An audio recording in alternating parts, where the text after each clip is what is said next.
Assalamualaikum warahmatullahi wabarakatuh. Perkenalkan, nama saya Dinda Ayu Arisati, perwakilan dari kelompok 7, tugas ekonomi kelas 10 IPA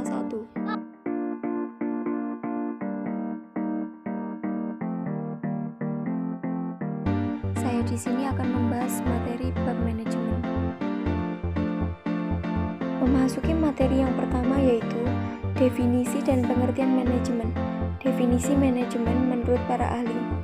Istilah manajemen berasal dari bahasa Prancis kuno, manajemen, artinya seni melaksanakan dan mengatur.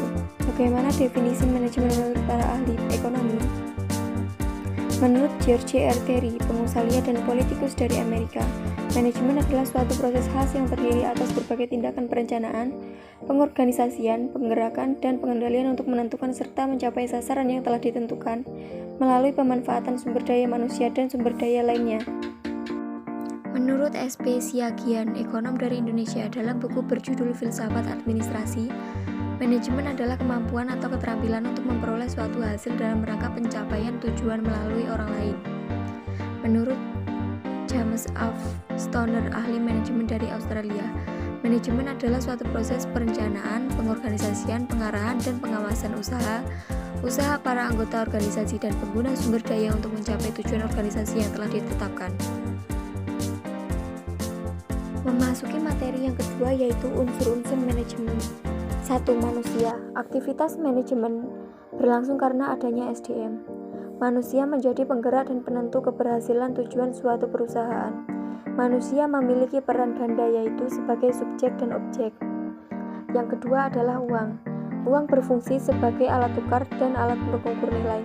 Uang digunakan untuk membiayai tenaga kerja, membeli bahan mesin, membiayai kegiatan pemasaran, serta membiayai penelitian metode kerja. Yang ketiga adalah bahan. Bahan adalah satu hal yang paling penting dalam dunia usaha untuk menghasilkan suatu produk. Bahan terdiri atas bahan mentah, bahan setengah jadi, dan barang jadi. Yang keempat adalah metode. Metode kerja menggambarkan tata cara kerja yang teratur dan terstruktur dengan mempertimbangkan aspek sasaran, fasilitas, alokasi waktu, uang, serta kegiatan usaha. Metode yang diperlukan dalam aktivitas manajemen yaitu perencanaan, pengorganisasian, penggerakan, dan pengawasan.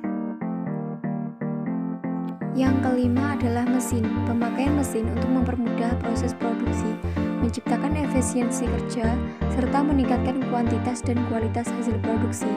Yang terakhir adalah pasar. Pasar berperan sebagai tempat penyaluran hasil produksi.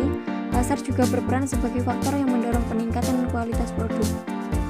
Memasuki materi yang ketiga adalah tingkatan manajemen. Yang pertama, manajemen puncak. Top manajemen. Manajemen puncak terdiri atas para dewan direktur atau sinekutif. Manajemen puncak harus memiliki keterampilan konsep. Manajemen puncak bertanggung jawab terhadap keseluruhan aktivitas suatu organisasi. Tugas manajemen puncak adalah merencanakan kegiatan dan strategi serta mengarahkan jalannya perusahaan. Contoh manajemen puncak adalah direktur, Chief Executive Officer atau CEO, dan Chief Financial Officer atau CFO. Yang kedua adalah manajemen menengah, middle management. Tugas manajemen menengah adalah menggerakkan, memahami, dan memotivasi orang lain, baik secara individu maupun kelompok. Manajemen menengah menjadi penghubung antara manajemen puncak dan manajemen lini pertama.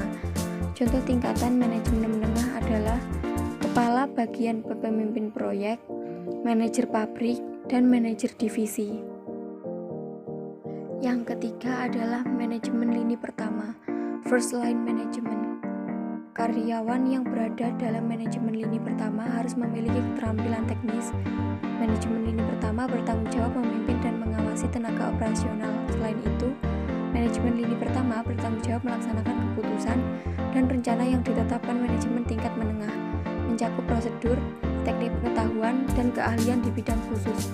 Contoh manajemen lini pertama adalah penyelia atau supervisor, manajer shift, manajer area, manajer kantor, manajer departemen, dan mandor atau foreman. Memasuki materi yang keempat yaitu prinsip dan fungsi manajemen. Prinsip manajemen berperan sebagai pedoman kerja yang tidak dapat diabaikan dalam suatu organisasi. Praktiknya, prinsip manajemen diterapkan secara fleksibel sesuai dengan kondisi organisasi yang bersangkutan. Prinsip manajemen dapat diubah sesuai dengan kebutuhan suatu organisasi. Prinsip-prinsip manajemen dapat dijelaskan sebagai berikut. 1. Pembagian kerja (division of work). 2. Wewenang dan tanggung jawab (authority and responsibility). 3. Disiplin. 4. Kesatuan perintah (unity of command). 5. Kesatuan pengarahan (unity of direction). 6. Mendahulukan kepentingan umum di atas kepentingan pribadi (subordination of individual interest to general interest). 7. Penggajian (remuneration of personnel). 8. Pemusatan wewenang (centralization). 9. Rantai saklar (saklar chain). 10. Tata tertib (order). 11. Keadilan (equity). 12. Pemantapan jabatan (stability of turnover personnel). 13. Prakarsa (initiative). 14. Solidaritas (solidarity). Fungsi manajemen. 1. Perencanaan atau planning.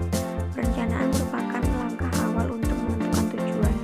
Pada perencanaan juga ditentukan strategi, kebijakan, program, prosedur, metode, anggaran, dana standar yang diperlukan dalam mencapai tujuan tertentu.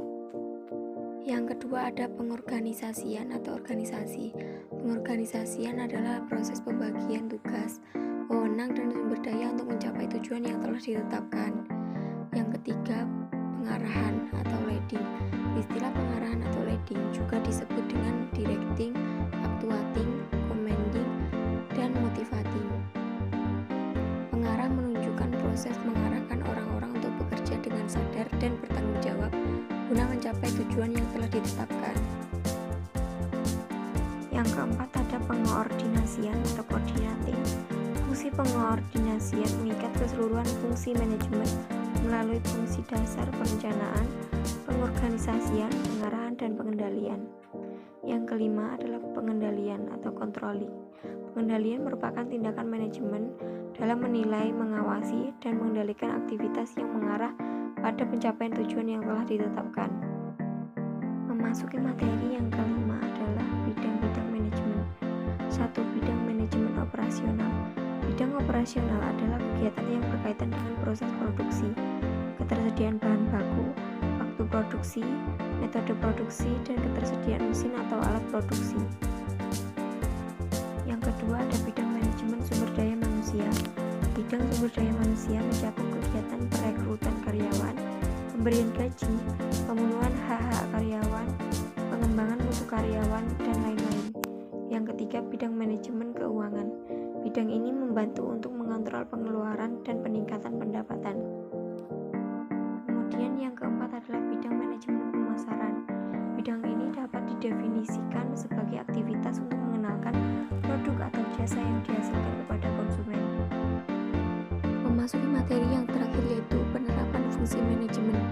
Penerapan fungsi manajemen agar bisa dengan optimal dalam sebuah organisasi, yaitu dengan mengikuti fungsi dari manajemen yang ada. Mulai dari membuat perencanaan yang baik, kemudian mengorganisasi, melakukan tindakan serta pengendalian. Jika terasa ada penyimpangan, maka sebaiknya dikembalikan sesuai dengan yang telah direncanakan. Sekian video pembahasan materi bab manajemen dari kelompok 7. Apabila ada kurang atau lebihnya, saya mohon maaf.